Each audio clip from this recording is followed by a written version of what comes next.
Good morning all of you. आप लोग कैसे हैं? आशा है कि आप लोग यहाँ हैं स्वस्थ होंगे।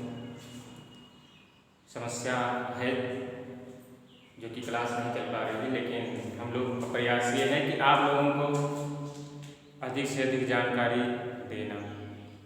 ठीक, तो देखिए बच्चों, कल जो है आपको पढ़ाया गया था शिक्षा की विभिन्न अवधारणाएं।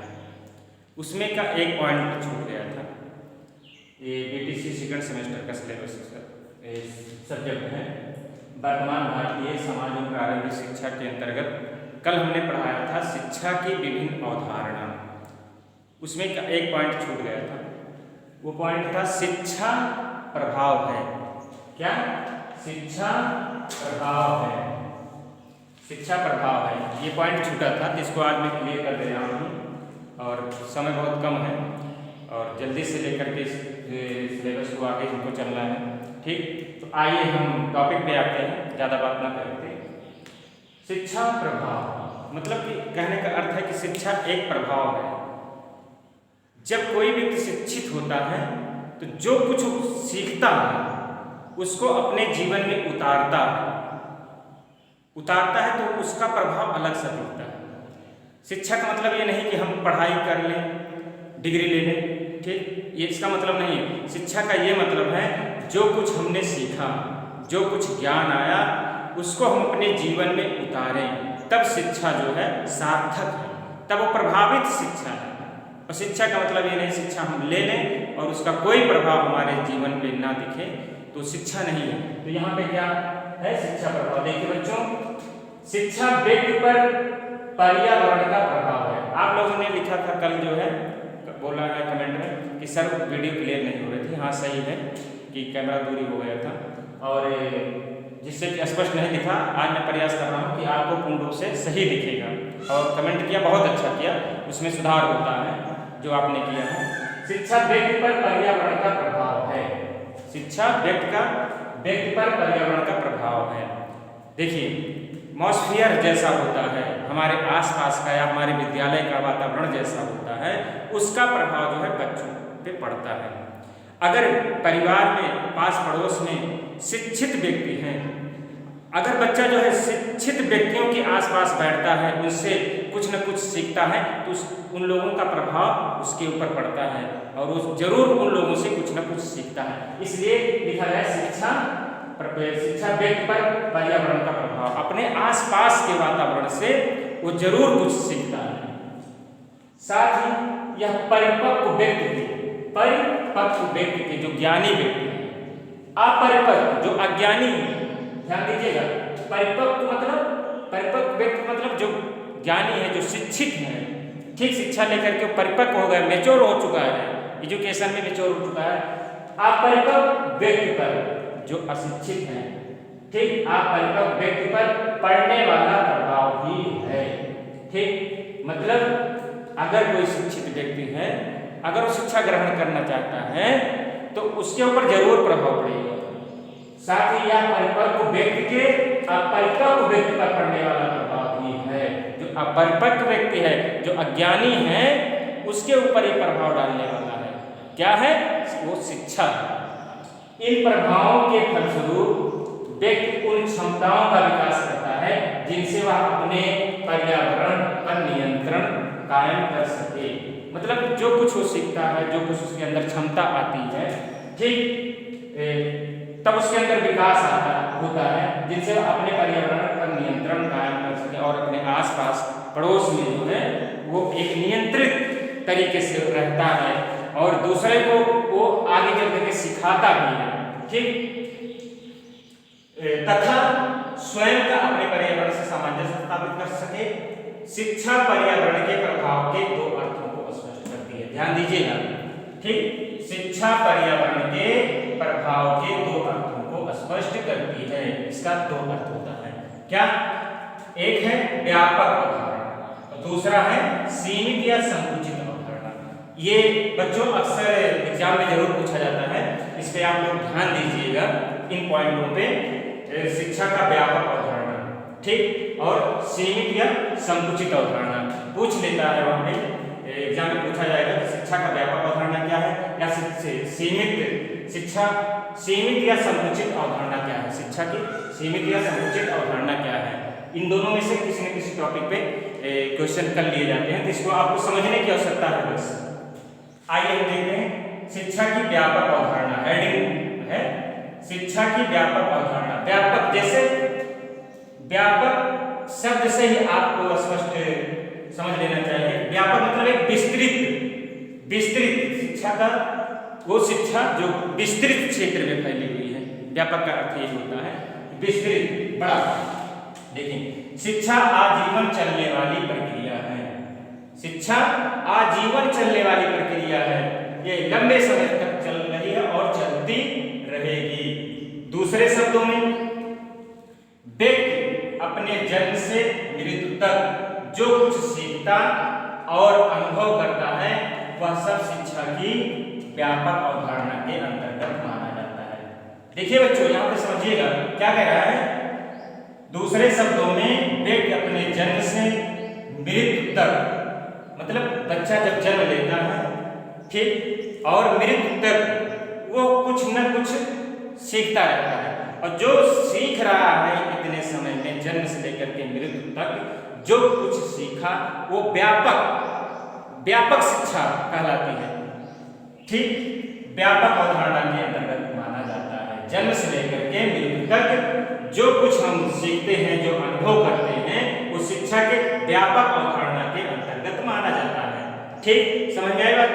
फिर उसके सीखने और अनुभव करने का परिणाम यह होता है कि वह धीरे धीरे विभिन्न प्रकार से अपने भौतिक, सामाजिक, आध्यात्मिक वातावरण से अपना सामंजस्य स्थापित कर लेता है। वह व्यक्ति जो है, वह धीरे धीरे अपने विभिन्न प्रकार से, जो उसके पास अनुभव आ जाता है, जो ज्ञान आ जाता है, वो धीरे धीरे जो है अपने भौतिक,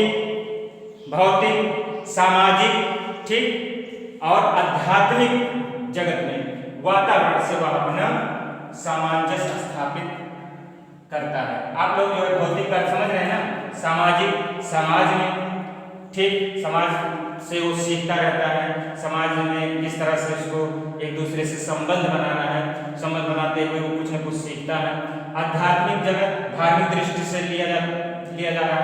वातावरण से अपना सामंजस्य स्थापित करता है। सामंजस्य का अर्थ मतलब समझ ही रहे हो, आपसी भाईचारा, मेल मिलाप के साथ वो जो है समाज में रहता है।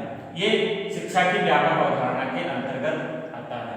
ठीक, आइए बच्चों दूसरा पॉइंट हम देखते हैं। शिक्षा की सीमित या संकुचित अवधारणा। शिक्षा की सीमित या संकुचित अवधारणा। देखिए बच्चों, सीमित शब्द से आपको पता चल जा रहा है, या संकुचित। सीमित का क्या मतलब होता है, एक निश्चित दायरा। सीमित मतलब होता है निश्चित दायरा, एक एरिया। ठीक, संकुचित अवधारणा, इसमें क्या होता है, बच्चे को एक सीमित दायरे में रख करके शिक्षा दी जाती है। जैसे कि जो शिक्षा विद्यालय में दी जाती है, ठीक, जो शिक्षा विद्यालय के अंतर्गत दी जाती है, एक शिक्षित व्यक्ति के द्वारा दी जाती है, एक अध्यापक के द्वारा दी जाती है, वो शिक्षा की सीमित या संकुचित अवधारणा के अंतर्गत आता है। जब बच्चा जो है विद्यालय में शिक्षा ग्रहण करता है, विद्यालय में शिक्षा ग्रहण करने के लिए जाता है, तो वह शिक्षा जो है सीमित या संकुचित अवधारणा के अंतर्गत आती है। आइए हम देखते हैं इसमें। शिक्षा का अभिप्राय बालक को स्कूल में दी जाने वाली शिक्षा से है। थ्योरी में भी स्पष्ट है। देखिए, शिक्षा का अभिप्राय बालक को स्कूल में दी जाने वाली शिक्षा से है। ठीक, दूसरे शब्दों में, बालक को एक निश्चित योजना के अनुसार,